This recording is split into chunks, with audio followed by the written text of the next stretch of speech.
Hey, what's new and exciting? Kevin O'Shaughnessy here, and in this video I'm going to share with you a few of my thoughts on how to know what's right for the song and what you can do once you get there. So when it comes to a lot of things about songwriting or making music, I hear the expression a lot, you've got to do what's right for the song. I hear this from other musicians, I hear it from mix engineers, producers, whatever. But when you try to press them for a little bit more detail, a lot of times they don't have it. And I don't think they're intentionally trying to be vague, but I think a large part of it for most musicians comes down to the idea of experience and intuition.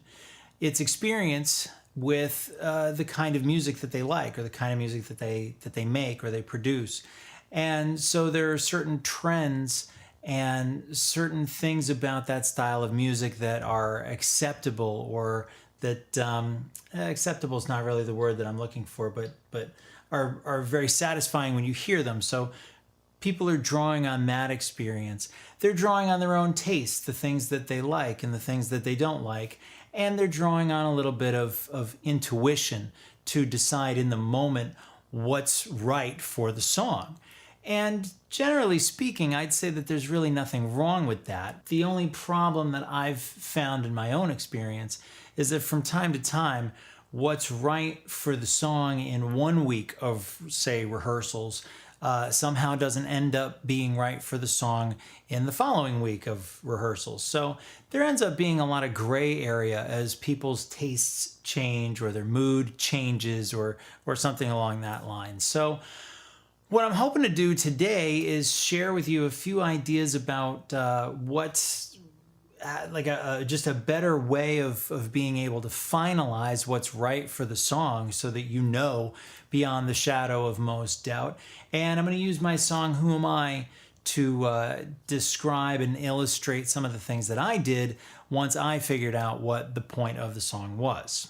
So how do you figure out what's right for the song? Well, in my experience, I find it comes down to two things. You have to know what kind of story you're trying to tell and what kind of emotion you want your audience to feel.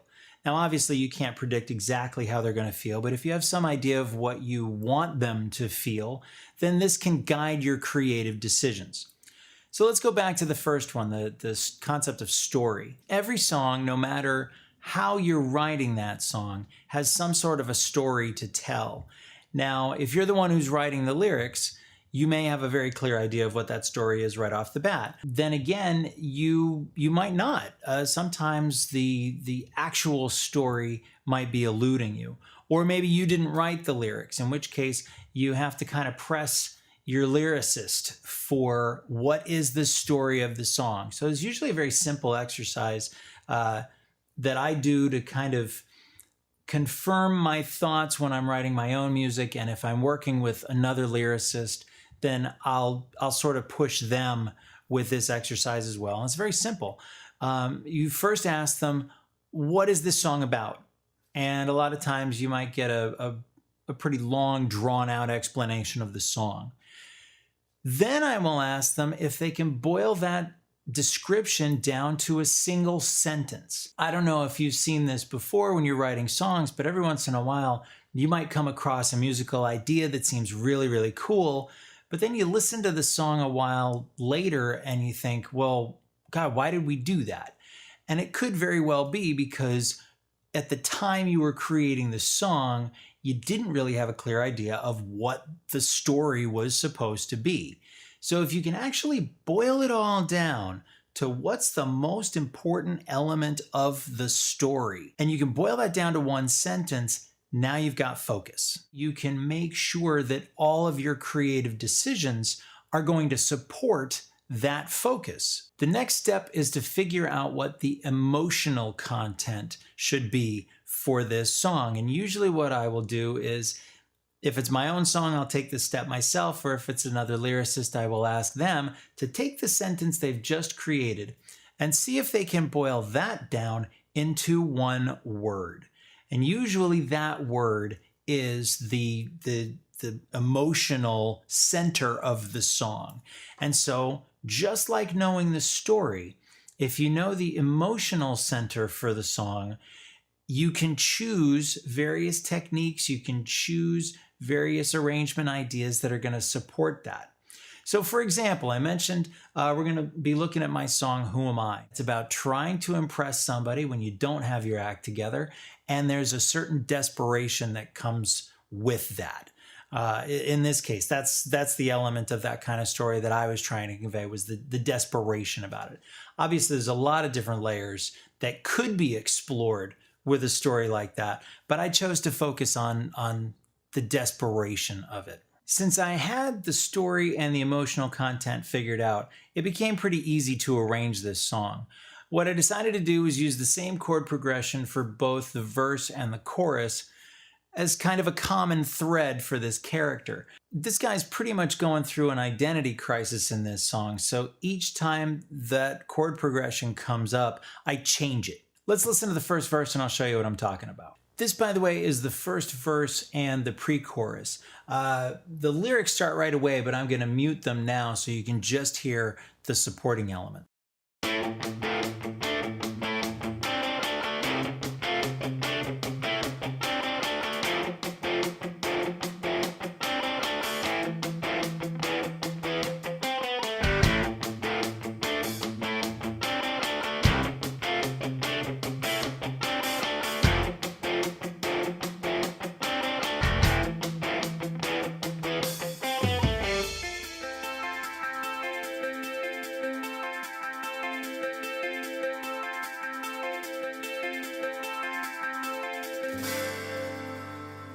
All right, so you can hear it's a really thin arrangement.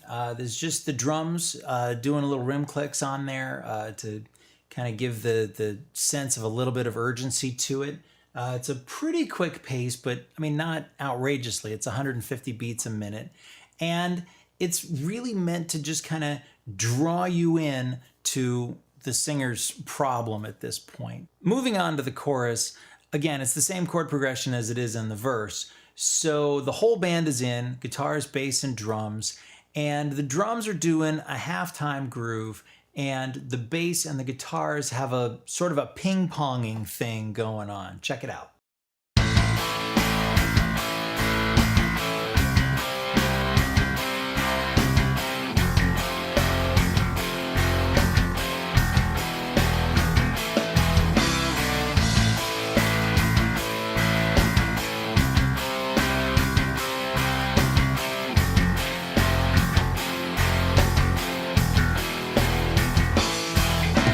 From there, we jump right into the verse. Okay, this song is pretty lean. There's not a lot of instrumental sections or anything like that. It pretty much just jumps right from one thought to the next. The verse, again, the whole band is still there. We've gone into a straight time feel, but I've changed the whole thing up. The drums have a little variation in the groove in the second half of each measure. What I did was I had the drummer shift the snare drum beat from beat 4 to the end of 3.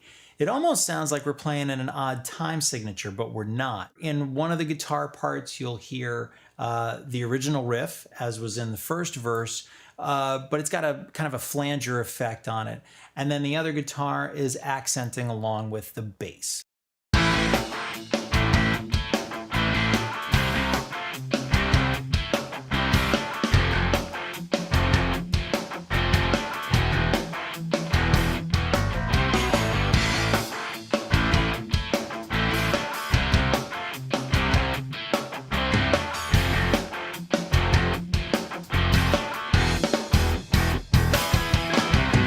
Now we're coming into the second pre-chorus, and the arrangement of it is fairly similar to what we heard in the first chorus, but I actually doubled the length of the pre-chorus. There's more going on. What I also did was I took one of the guitars and created a different sort of ping-ponging effect between the rhythm guitar and the lead guitar.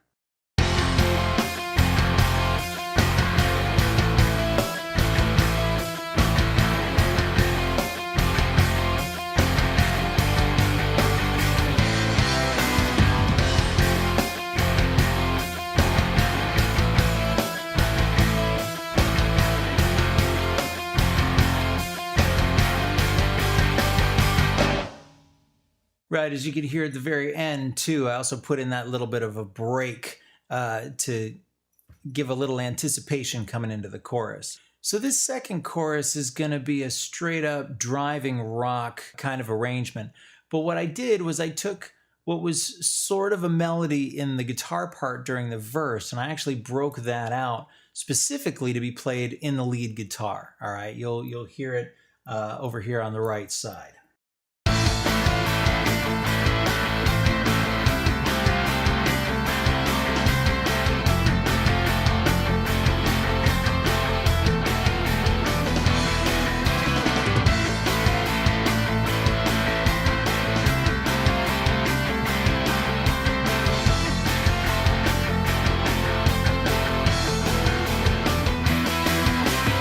Now we jump right into the bridge, and much like the first verse, it's a very sparse arrangement.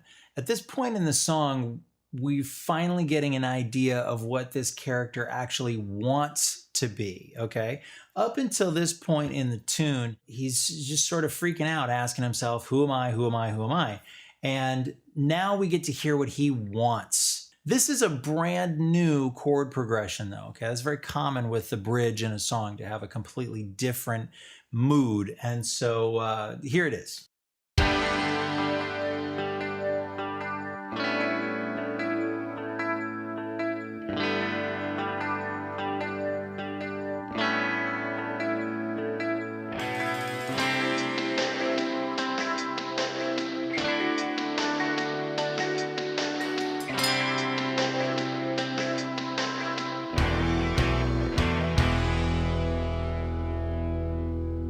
Now we're going to jump into the last pre-chorus and chorus of the song, but to change it up this time, I actually inserted an instrumental break. So it's not really a guitar solo, it's just a little interlude to give a bit of space. And when we get to the chorus this time, I'll unmute the vocals so you can hear how the whole thing sounds.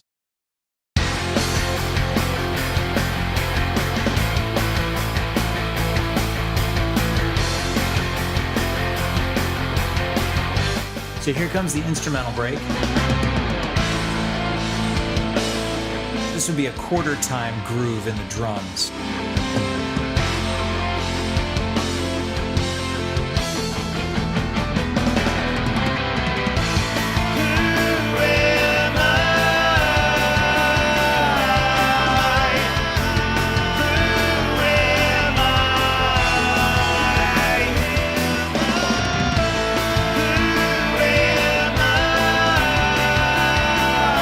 Coming into the end, we're going to get into a 4-beat. Check this out.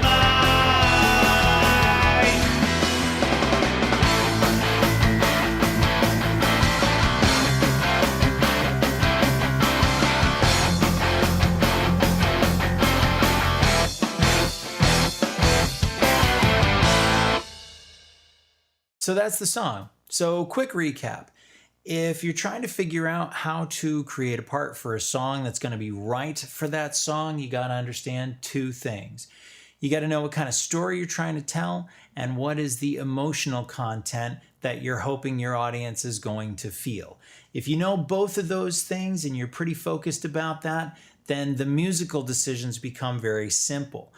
Like I said, this tune is about a guy in a bit of an identity crisis, trying to impress somebody when he knows he doesn't have his act together. So all of the sections of the song show up a little differently, and rhythms are a little off kilter because the main character is a little off kilter. So I hope you found that useful and entertaining. If you did, please subscribe, and I'll see you in the next video.